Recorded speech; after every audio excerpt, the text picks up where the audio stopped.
Oi pessoal, aqui é o Gustavo, tô aqui hoje com a Fernanda e com a Letícia, recebendo mais uma figura aqui das cidades do Vale do Paraíba. Hoje eu tô conversando com a professora Rafaela.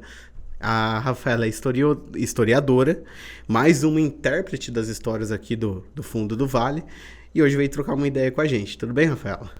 Boa noite, Gustavo, tudo bem? Obrigada pelo convite.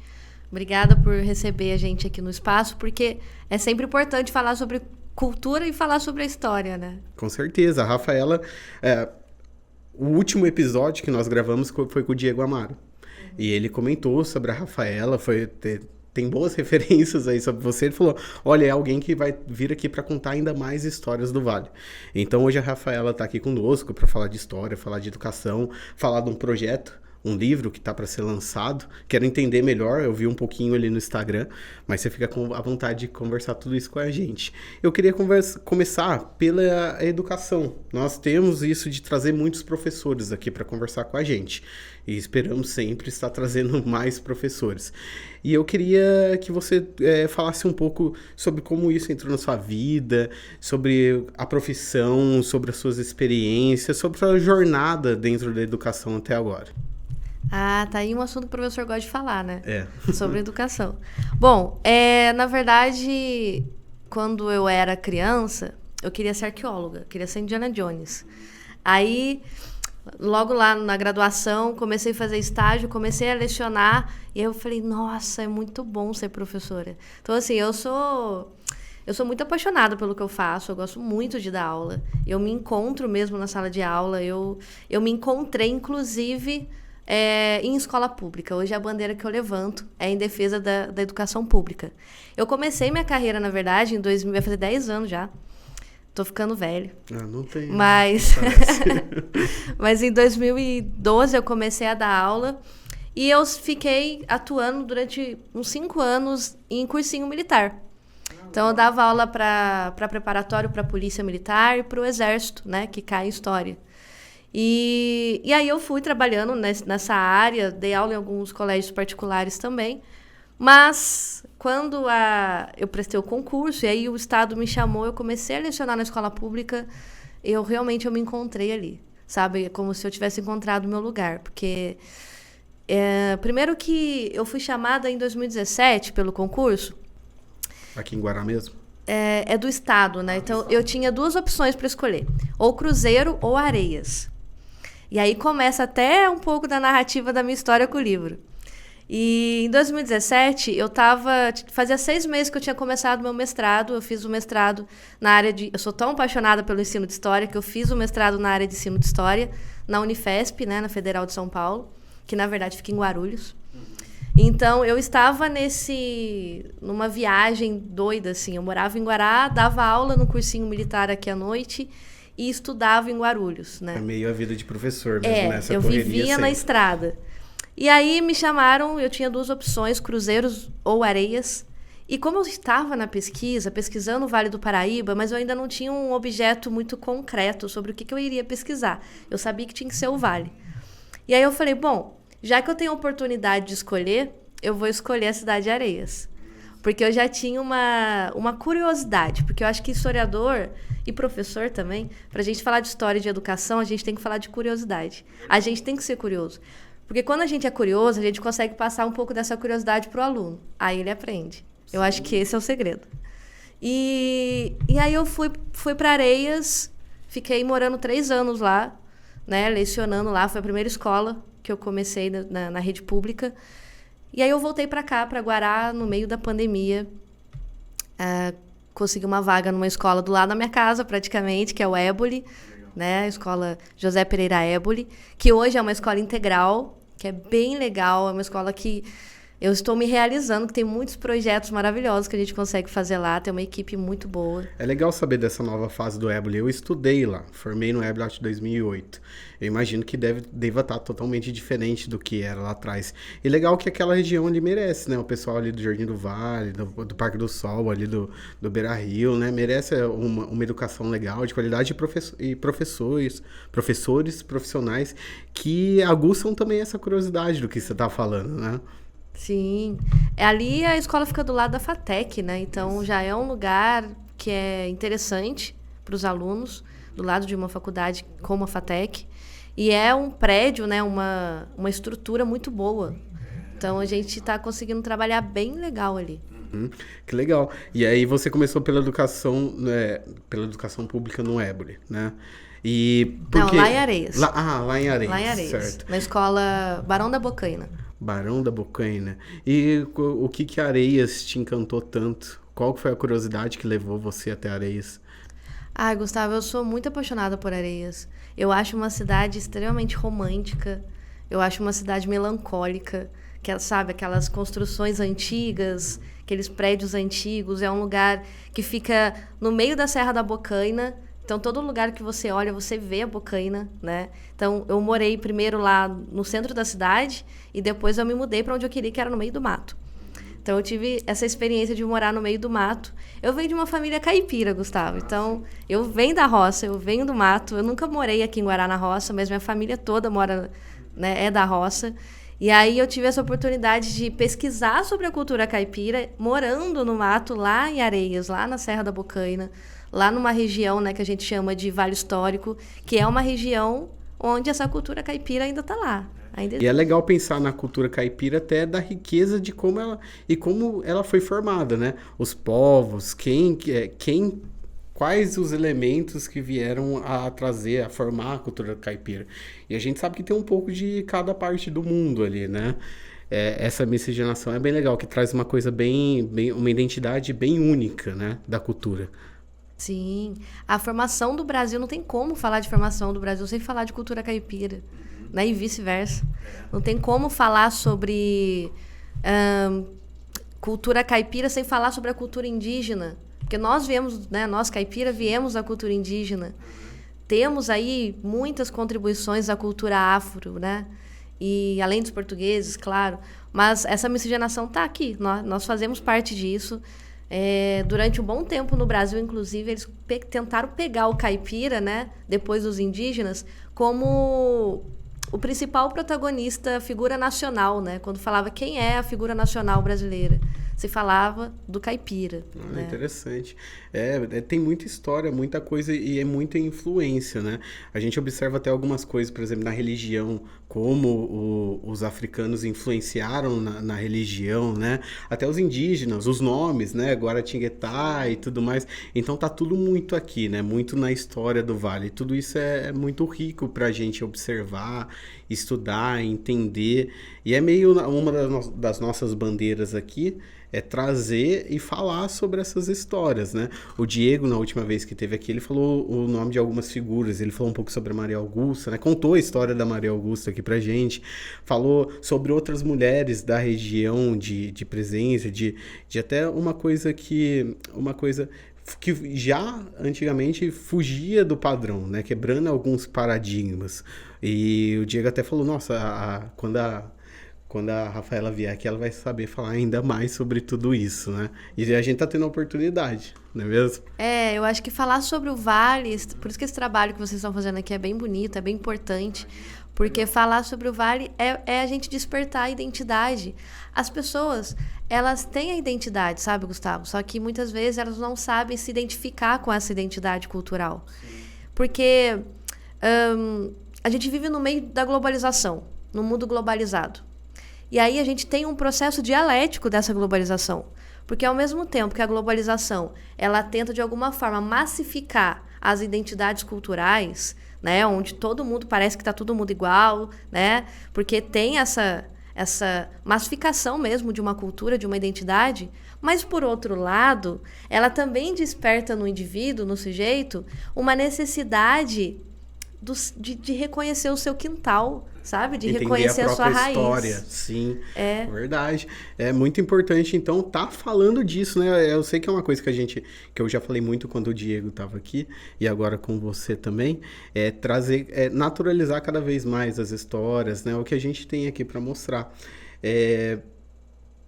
Eu acho que seria legal, já que a gente está falando da cultura caipira e falando já da sua história com Areias, tem um pouco a ver com o projeto que você está desenvolvendo, né?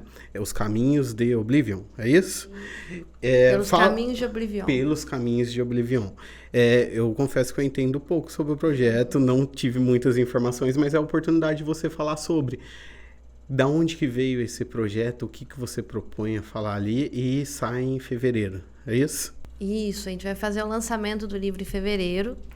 E esse livro, na verdade, ele é exatamente o que a gente está conversando aqui, porque ele é uma mistura da minha própria história com aquilo que eu pesquiso, né? Com o meu objeto de pesquisa, que é a cultura caipira. A partir do momento que eu me identifico como caipira, eu estou me colocando dentro desse universo. Então, eu costumo brincar, né? Até a minha banca de defesa... É minha dissertação de mestrado, Legal. Esse livro. Então, na banca de defesa do mestrado, foi até interessante, porque um professor lá falou assim, olha... o seu trabalho ele está muito literário para o mundo acadêmico e está muito acadêmico para o mundo literário.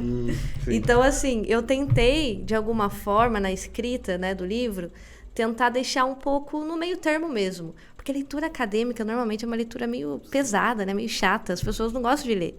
E o meu interesse com esse trabalho é que as pessoas lá de Areias leiam esse livro. Acessibilidade. Eu preciso que ele seja acessível. Esse é meu objetivo. E eu tenho uma forma de escrever que é um pouco poética, porque eu gosto muito de poesia. Então, eu acho que a história é poética, né? Então, por isso que é um texto acadêmico, é uma dissertação de mestrado, mas, ao mesmo tempo, ele é literário, ele é um pouco poético também.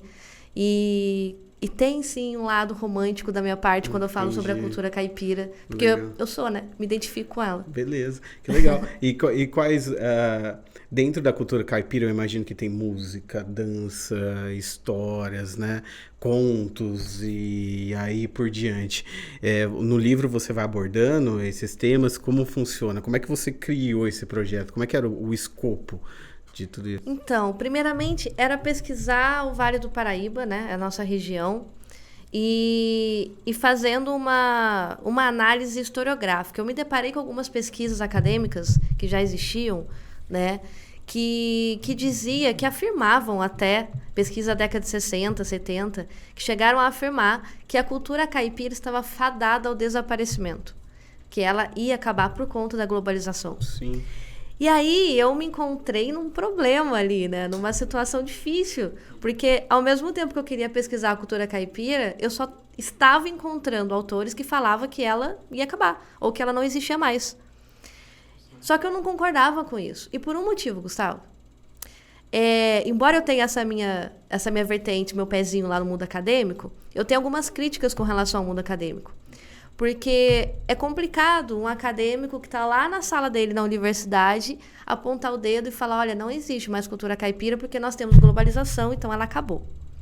Sendo que, quando eu estava vivendo, né, esses 3 anos em Areias, eu cheguei a fazer um trabalho, o livro começou com um trabalho dentro da sala de aula com os meus alunos. Ah, que legal.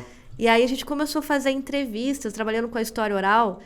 Os alunos entrevistaram algumas pessoas da cidade, pessoas mais velhas, né, que têm bastante história para contar. E quando eles perguntaram para todas essas pessoas entrevistadas, todas elas se identificavam como caipiras.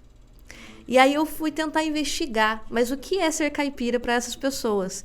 Porque se na academia diz que não existe mais cultura caipira, mas as pessoas no interior continuam se identificando como caipiras, então eu tinha que tentar entender isso, né? Então minha pesquisa é mais ou menos para tentar decifrar esse problema. E, na verdade, o título do livro chama Pelos Caminhos de Oblivion, Permanências e Resistência da Cultura Caipira e o Ensino de História. Então, a minha ideia é apresentar as permanências, o que nós ainda temos de cultura caipira na região, e colocar a cultura caipira como uma resistência. Sim. Ela é uma resistência ao sistema da globalização que nós temos. A cultura caipira é uma resistência até mesmo ao processo capitalista que nós temos, econômico mesmo, porque eles têm uma outra visão econômica, né, cultural. Então, é uma resistência. Talvez uma vida mais do campo, mais do trabalho, tirando mais o sustento ali diretamente do que comercializando, né? Do que trazendo coisas de fora. Bem legal. E dentre essas histórias que você começou a pegar com os seus alunos, teve alguma coisa que se destacou? Alguma história que era interessante, que foi interessante ali pro pessoal, que surgiu ali do meio de tudo isso? Porque você pode contar que a gente gosta de ouvir histórias. Sim, que bom.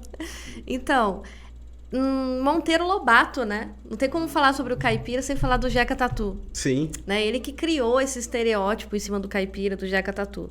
E Monteiro Lobato, ele já é uma figura emblemática em Areias.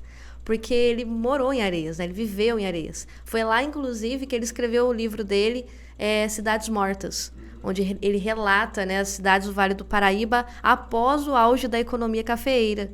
Então, a região de Areias, a cidade de Areias, é uma cidade que tem uma relação um pouco até dicotômica assim, com o Monteiro Lobato. Porque eles valorizam a memória dele, porque ele foi promotor na cidade, né? Ele escreveu esse livro que é importante, mas, ao mesmo tempo, não gostam muito dele. Justamente porque ele escreveu o livro. Porque no livro, ele fala um pouco, né? Não é que ele fala mal, mas ele fala a realidade, como era o contexto da época que ele viveu, né? De como estava sendo... estava em decadência aquelas cidades da região do Vale Histórico, né? O café se muda daquela região e vai para o Oeste Paulista, e aquelas cidades ficam em decadência. E ele vem relatando um pouco isso no livro, né? Então tem uma relação assim um pouco controversa ali dos areenses com Monteiro Lobato. E isso é interessante, né? Porque daí eu fui tentar entender qual que é o posicionamento do Lobato diante do caipira. E aí eu descobri umas coisas muito interessantes. Por exemplo, que o Monteiro Lobato, eu vou colocar no livro um termo chamado dialética de Lobato, né? Ele coloca 3 visões, ele apresenta 3 visões sobre o caipira. A primeira visão é desse caipira, que é o caipira do Jeca Tatu, que ele vai escrever o livro Urupês, né? E aí, nessa publicação do Urupês, ele cria o personagem Jeca Tatu. E quem é esse Jeca Tatu? É um caipira, que é um trabalhador do campo, que é preguiçoso, que é vagabundo, ele usa essas palavras, que é preguiçoso, que é vagabundo, né? Que não gosta de trabalhar, que, enfim, ele de uma forma bem pejorativa, ele cria esse personagem. Mas aí a gente tem que entender o porquê, né? A gente está falando de Monteiro Lobato, que era um homem do século XIX, então é um homem do seu tempo, né? Que é um homem do século XIX, que fazia parte de uma classe social abastada, ele era latifundiário, né? Ele tinha fazendas, além dele ser promotor de justiça. Então, esses trabalhadores, eles trabalhavam para ele. E Lobato tinha uma relação que aí a gente pode até discutir, disputa de classes sociais mesmo, Sim. diante dessa visão dele do Jeca. Só que eu não queria, e eu não quero de jeito nenhum, apedrejar o Monteiro Lobato, certo, porque ele é um dos grandes nomes da nossa literatura nacional, né? E aí eu tentei encontrar essas outras mudanças de visões que ele teve sobre o caipira. A segunda visão do caipira, que é uma visão mais paternalista, que é a visão do Jeca Tatuzinho. Ele cria um outro personagem chamado Jeca Tatuzinho. Na época, ele foi contratado pelo governo para poder fazer as propagandas de remédios para bicha, como aquele Biotônico Fontoura, por exemplo. E aí interessante. Ele fez algumas propagandas. E para fazer propaganda desses remédios, ele criou o Jeca Tatuzinho. Só que era uma visão também que não é legal, porque era uma visão paternalista e uma visão muito de, o Jeca... ele é assim, o caipira ele é assim, porque ele é um coitado, porque ele é doente, né? E é isso. Só que não era só isso. E aí, no final da vida, né, do Monteiro Lobato, ele foi preso pela ditadura de Getúlio Vargas. E durante essa prisão, ele se comunicou, e foi isso que eu descobri, que ele se comunicou nunca encontrou pessoalmente, mas por cartas, com Luiz Carlos Prestes aqui no Brasil. E aí, conversando com o Prestes, ele foi mudando um pouco a visão dele sobre algumas coisas. E quando ele saiu da prisão, ele escreveu um livro chamado Zé Brasil, que é um livro pouco conhecido. Na verdade, ele não ganhou o grande público como ganhou o Urupês. Por isso que todo mundo conhece o Jeca Tatu, mas poucos conhecem o Zé Brasil. E o Zé Brasil, ele já é a terceira visão, por isso que eu falo que é dialética, né? A tese, antítese e síntese dele. A síntese sobre o caipira é o Zé Brasil.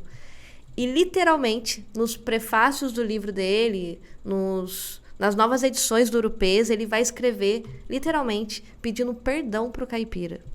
Então, o Monteiro Lobato, ele se redime, ele tenta se redimir, ele pede perdão ao caipira. E ele vai dizer no Zé Brasil que o caipira não é preguiçoso e vagabundo, que o caipira não é um coitado doente, que o caipira, na verdade, ele é um trabalhador que é uma mão de obra explorada do campo. Olha como muda a visão dele. Bastante. E se as pessoas tiverem esse conhecimento, Gustavo, se todos nós tivermos esse conhecimento, talvez a gente passe a ter mais orgulho de ser caipira, de nos identificar como caipira.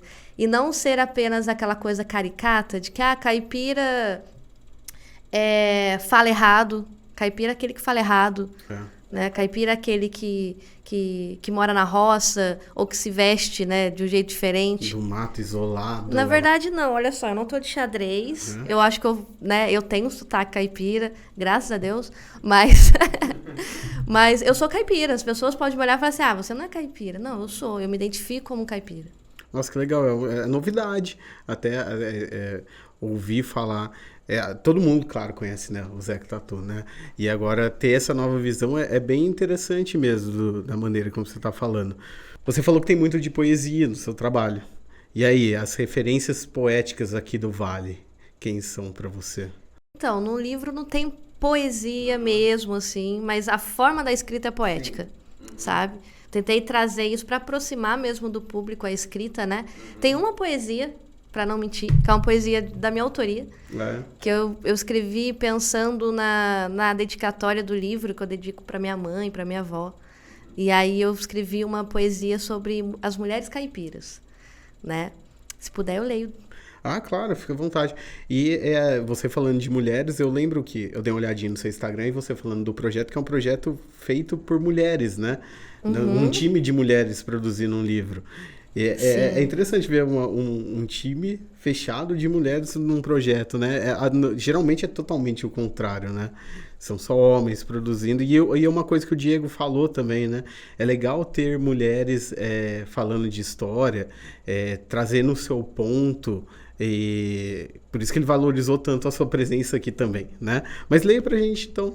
Acho que, primeiro, esse projeto, eu fiz questão que ele fosse feito por mulheres, então a editora, que é a Editora Literando, que é uma editora de Cruzeiro, é uma editora composta, as organizadoras dela são todas mulheres, né? A capa do livro, a arte da capa do livro, foi uma amiga minha, que é uma artista aqui da cidade, que, aliás, já indico ela para vir aqui conversar com você, que ela é maravilhosa, a Deise Vilela. Deise Vilela. Tá. Ela é uma artista plástica e é professora também. Então, eu fiz questão, né, que o livro fosse pensado por mulheres, porque, como feminista que eu sou, eu acho importante a mulher ter essa atuação no mundo literário, né? Isso aí, levantando sua bandeira. Bom, a poesia se chama... Eu nunca consigo gravar minhas próprias poesias, tá, gente? Desculpa por isso. Então, vou ter que ler, não tem jeito. À vontade. A poesia se chama Entre a Terra, o Sagrado e a Luta. Mulheres do campo, da cidade e de onde elas quiserem. Mulheres benzendeiras que vivem na roça, vivem das ervas, das mandigas e orações. Mulheres que desde o século XIX andam a cavalo como homens, de saia e de pés no chão. Mulheres fortes, desbravadoras como bandeirantes, e amantes das matas e companheiras da lua. Como as indígenas, nossas ancestrais, nossas fases lunares. Mulheres do axé, do samba e do funk, mulheres de diferentes cores e sabores, de orgasmos múltiplos, de muitos desejos e amores. Mulheres que sangram, que gozam e molham a terra para fertilizá-la. Mulheres que lutam para serem respeitadas. Mulheres da terra, mulheres sagrada, mulheres de luta, que possuem poesias escritas na pele em formas de rugas. Mulheres rústicas, sagradas e profanas, do mato, da roça e da cidade, bruxas ou fadas, cis, LGBTs ou trans, são todas mulheres que possuem seu valor. São todas as caipiras do interior. Poxa, que legal. Nossa, muito bacana, né? A gente ver alguém... Nós temos essa sorte de trazer pessoas aqui que falam com paixão do que faz, né? E você é um outro exemplo disso, né? Mostrar o seu poema, o seu trabalho, como você fala disso, como você fala de educação. Eu cresci apaixonado por história. E é legal ver que as pessoas aqui da região, os alunos têm a sorte de ter uma professora que é apaixonada pelo que ela faz, e eu tenho certeza que isso faz toda a diferença na educação. A gente vê acontecendo, e quando tem paixão envolvida, é outro nível de aprendizado, né? A paixão, a curiosidade é importante sempre. Uhum. Você tinha falado sobre curiosidades do Vale, né? Isso, sim. Lendo a poesia que eu lembrei agora. Tem uma parte da poesia que eu falo: mulheres que andavam a cavalo como homens.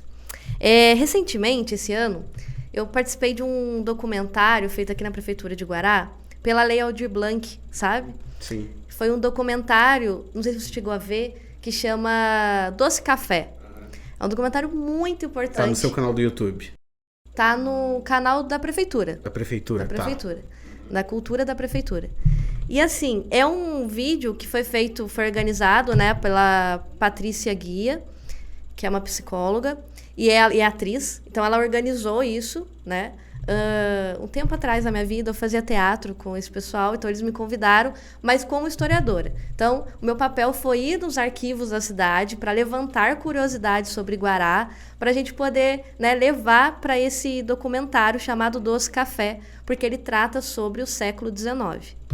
E uma das curiosidades que a gente encontrou foram fotos e relatos de mulheres de Guará, que elas se destacavam, alguns viajantes que passavam pela cidade, eles relatavam isso, que as mulheres de Guará chamavam atenção, porque as mulheres de Guará andavam a cavalo como homens. Ah, sim. Ou seja, né, andavam descalças, né, e como homens mesmo, com as duas pernas ali, sim, abertas em cima do cavalo, porque normalmente tinha que ser de saia, né, de ladinho, aquela coisa do século XIX. Do século XIX, eu ia falar, o contexto é importante, né? Século XIX, né? E já tinha essa coisa libertária aqui de se portarem, a praticidade, né? Deixar os paradigmas para...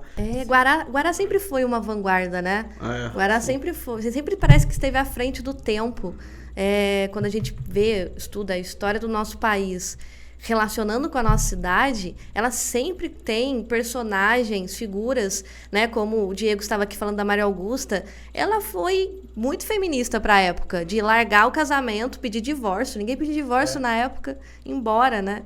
Então, assim, existem muitos relatos, muitas mulheres que, não só mulheres, né? Como homens também, que têm uma representatividade que se destaca no tempo, que se destaca na nossa história, justamente por fugir do padrão da época, né? Isso foge um pouco do padrão da época.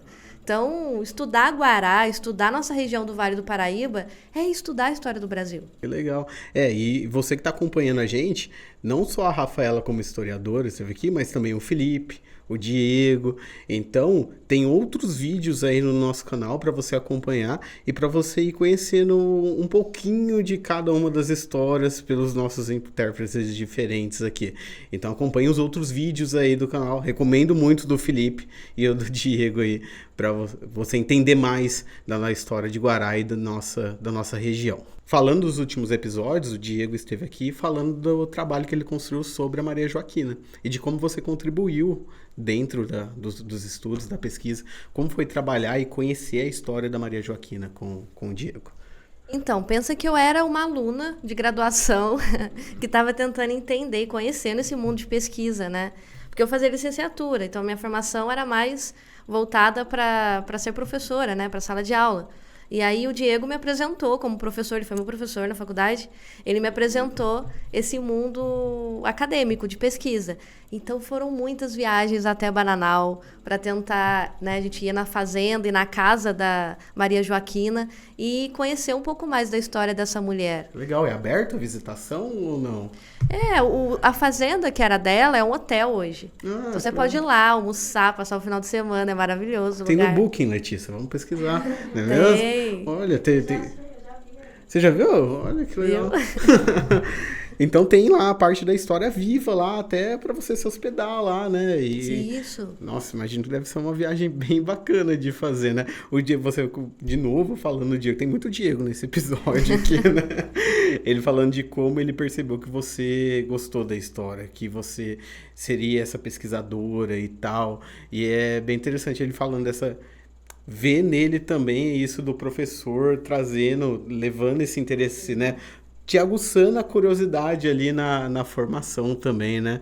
O que te levou a ajudar ali e construir esse trabalho, esses estudos com ele. Então, eu acho que é um pouco disso, né? Daquela fala que eu tive no começo, que o professor tem que aguçar a curiosidade, e o Diego fez isso comigo. Ele aguçou muito da minha curiosidade para a história do Vale, né? E, inclusive, eu juntamente com ele, eu faço parte do IEV, né? Que é o Instituto de Estudos Vale Paraibanos. E aí, ali, a gente tem esse encantamento, esse prazer, por exemplo, de trabalhar ao lado do professor Sodero, né? De grandes nomes da nossa cultura aqui do Vale. Então, seja falando de mulher, como é o caso, né, do Diego, ele pesquisa gênero, ou seja falando sobre a história cultural, que é o meu caso, que pesquisa a cultura caipira, seja falando do que for, né, de qualquer assunto que for, mas é importante a gente pensar e refletir sobre a importância do Vale. E aí, a gente estava falando de mulher, do Vale, né? Nós temos, que faz parte do IEV, infelizmente ela faleceu, não faz muito tempo, mas ela é membro do IEV também, né, do Instituto, e para falar sobre a cultura caipira também é importante falar dela, que é a Dona Ruth Guimarães, que é aqui da cidade de Cachoeira Paulista. A Dona Ruth Guimarães, ela era uma senhora negra, uma senhora que tinha um posicionamento acadêmico no Brasil muito interessante. Ela teve grandes nomes como professores orientadores dela. Ela foi tradutora de muitos livros aqui e ela publicou muitos livros. E uma grande parte dos livros dela, ela é conhecida como a fada do Vale do Paraíba, e muitos dos livros dela é um pouco dessa... Ela trabalha com folclore. Então, ela vem trazendo um pouco da questão do folclore da região do Vale do Paraíba, só que ela resgata muito com o folclore a cultura caipira, né? O que é ser caipira, o imaginário da vida caipira. Então, é importante quando a gente pesquisa, se tiver algum historiador aqui assistindo e quiser pesquisar sobre a cultura caipira, é importante que a gente pesquise sobre o Antônio Cândido, né, sobre o Darcy Ribeiro, diversos autores aí que pesquisaram, que se debruçaram sobre a identidade, sobre a cultura caipira, mas também sobre a Ruth Guimarães. Porque além dela ser uma mulher, é importante colocar a representatividade de uma mulher nessa história, ela é vale paraibana, ela é caipira. Então ela sabe do que ela está falando, né? E ela tem um trabalho, como eu disse, voltado para o folclore, né?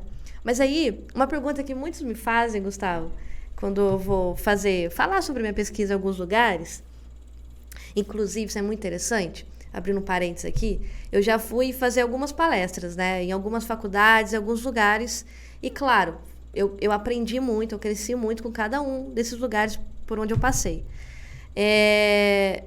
Mas teve um lugar que foi muito especial para mim, foi no bairro das Pedrinhas, aqui em Guará.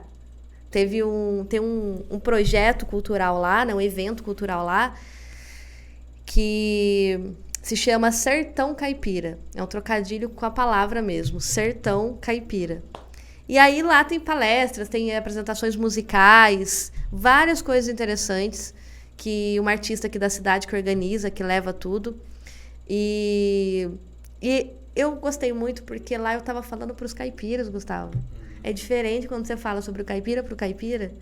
Eu fiz a palestra descalço, sabe? Com os pés no chão e falando com eles. E eles entendendo o que eu estava falando, que é o máximo. Porque todo mundo, todos os lugares que eu vou, eles perguntam: tá bom, legal, professora, mas o que é ser caipira? Né? O que é, afinal, ser caipira? E assim, eu posso dar várias explicações acadêmicas para isso. Ser caipira é uma cultura rústica, é uma cultura... né, legitimamente brasileira, é uma cultura que mistura o profano e o sagrado. Quando a gente vê manifestações religiosas nas cidades do Vale, a gente vê muito, né, aqui em Guará, São Benedito, a gente vê muito essa mistura do sagrado e do profano, né? A gente vê esse sincretismo religioso, esse catolicismo, que não é o catolicismo oficial, é um catolicismo do interior, pela né? cultura.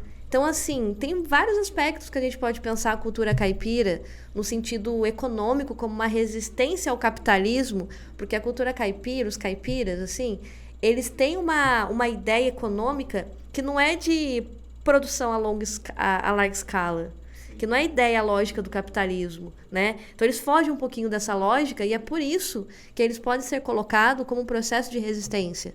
Porque existem pessoas que preferem, que não é uma questão de, mas eles não têm oportunidade, por isso que eles não vão na cidade. Eles não vão morar ou trabalhar na cidade, nas grandes metrópoles. Isso é uma visão e uma fala até preconceituosa. Porque a gente não pode pressupor que viver na cidade tem uma qualidade de vida maior do que viver no campo. Né? A gente sempre tem uma visão do caipira que é uma visão estrangeira. Que eu que moro na cidade, que nem me considero caipira, eu vou olhar para o caipira com uma visão diferente. E aí a gente vê isso reproduzido onde?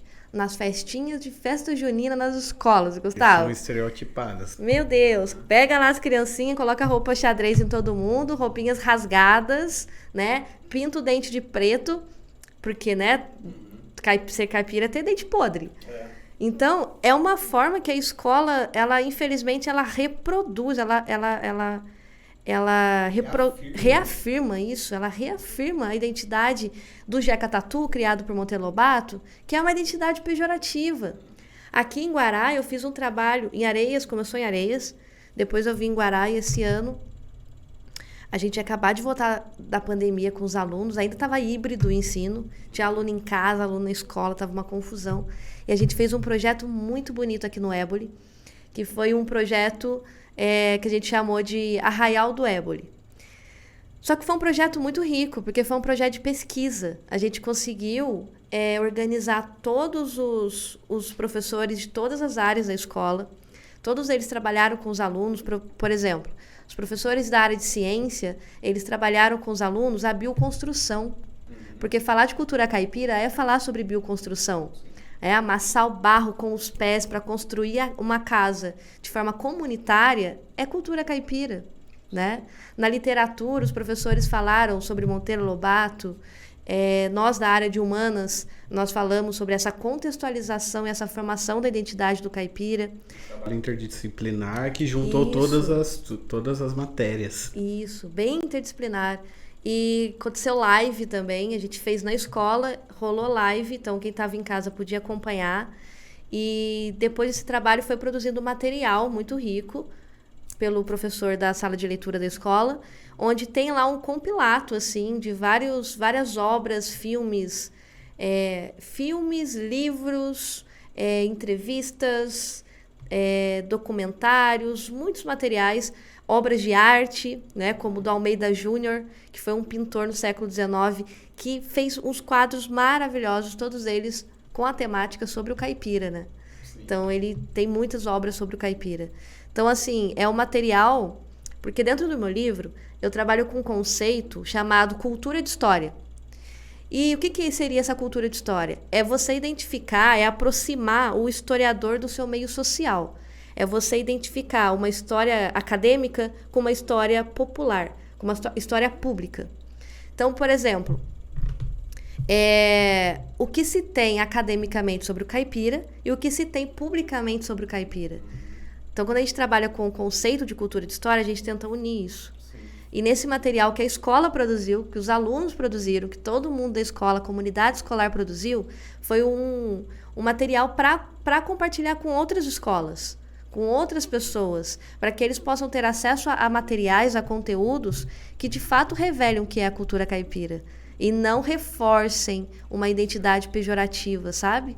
Por exemplo, a gente tem muitos filmes do Mazzaropi, que é caipira, vale paraibano, né? Então... Olha que legal, que iniciativa bacana de ver acontecer, né? É muito, muito legal ver que isso está acontecendo aqui na nossa cidade dessa maneira. E, cara, que papo divertido, interessante. A gente acaba se sentindo mais caipira depois da conversa, né? Rafaela, agradeço muito pelo seu tempo, ter vindo aqui conversar com a gente. Eu tenho certeza que foi um papo bem legal, vai ser muito interessante para quem está acompanhando. E você quer deixar um recado, uma palavra final? Fica à vontade. Bom, eu queria agradecer, né, vocês pelo convite. Foi muito bom estar aqui, compartilhar essas trocas, essas conversas. E queria já, né, divulgar um pouquinho aqui o livro. Em fevereiro a gente vai fazer o lançamento do livro. Primeiramente, eu gostaria muito de fazer o lançamento em Areias, porque o livro nasceu de lá, né? Então, eu acho que tem que ser lá. E Pelos Caminhos de Oblivion. Oblivion é o nome que Monteiro Lobato deu no livro dele. Ele não podia colocar Areias, porque senão ele ia ser lixado na cidade de Areias. Então, ao invés de falar Areias, ele chamou Areias de Oblivion. Por isso que o nome do livro é Pelos Caminhos de Oblivion. Entendeu? E, na verdade, é Areias, né? Pelo caminhos... Que Oblivion significa esquecimento. Mas não é pelo caminho do esquecimento, é pelos caminhos de Areias. Então, em fevereiro, gostaria muito de fazer o lançamento do livro lá e depois trazer o lançamento aqui para Guará também, né? Para a gente poder estar compartilhando um pouco da nossa cultura do Vale do Paraíba. E o recado que eu queria deixar é que, pessoas, a gente precisa valorizar a cultura caipira, a gente precisa nos identificar como caipira. Ser caipira não é nada pejorativo, o dialeto caipira não é algo errado, sabe? Nós temos linguistas que fazem pesquisa que colocam o dialeto caipira como a língua mais próxima do português arcaico do que o que nós falamos. Então, na verdade, não tem nada de errado. Só é um dialeto, que talvez um pouco antigo, mas que está aí, que ainda existe. E se existem pessoas que se identificam como caipira, é porque a nossa cultura e a cultura caipira, ela permanece e ela resiste no Vale do Paraíba. Perfeito. Rafaela, muito, muito obrigado pela conversa.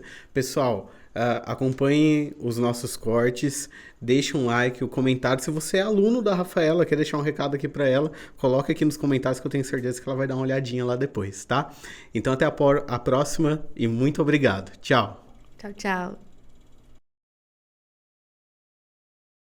Você que é historiadora, você deve ter várias referências. Deve ter vários nomes aí na sua cabeça. E a pergunta que a gente tem feito, tira um momento para tomar um café com algum deles. Quem você escolheria para conversar? Qual seria essa conversa? Você já pensou sobre isso? Nossa, que pergunta difícil. Uma pessoa só? Vai me chamar um café, né? Trazer bastante gente, um café colonial. Então, Gustavo, eu sou sagitariano. Sagitário não sabe fazer rolê com uma pessoa só. A gente sempre chama uma galera. Mas veja bem, eu já tive a honra de conhecer pessoalmente a professora Ruth Guimarães, que é essa historiadora do Vale que eu comentei. Mas com certeza ela seria uma pessoa que eu gostaria novamente de sentar e tomar um café. E prosear, né? Prosear sobre as lendas, os folclores, os causos que nós temos sobre a cultura caipira. Tem um historiador francês chamado Marc Bloch, que morreu na prisão durante o nazismo. E ele é o historiador que eu tenho como referência, na verdade, na minha formação, né? Ele diz que a história é uma ciência que estuda o tempo e o espaço. A história não estuda o passado, a história estuda o presente. E é a partir do presente que a gente só olha para o passado como referência. Sim. Mas quando a gente tem essa visão, muitas coisas mudam, né? É a gente entender a vida do caipira agora e pegando essas relações, essas referências do passado, mas a entender ele agora. Então, Marc Bloch, Ruth Guimarães e Virginia Woolf, inglesa, feminista, porque ela... Na literatura, eu acho que ela é a mulher que mais me encanta, sabe? Também do século XIX. Então, eu chamaria esses três para tomar café. É um café bem completo, então, né?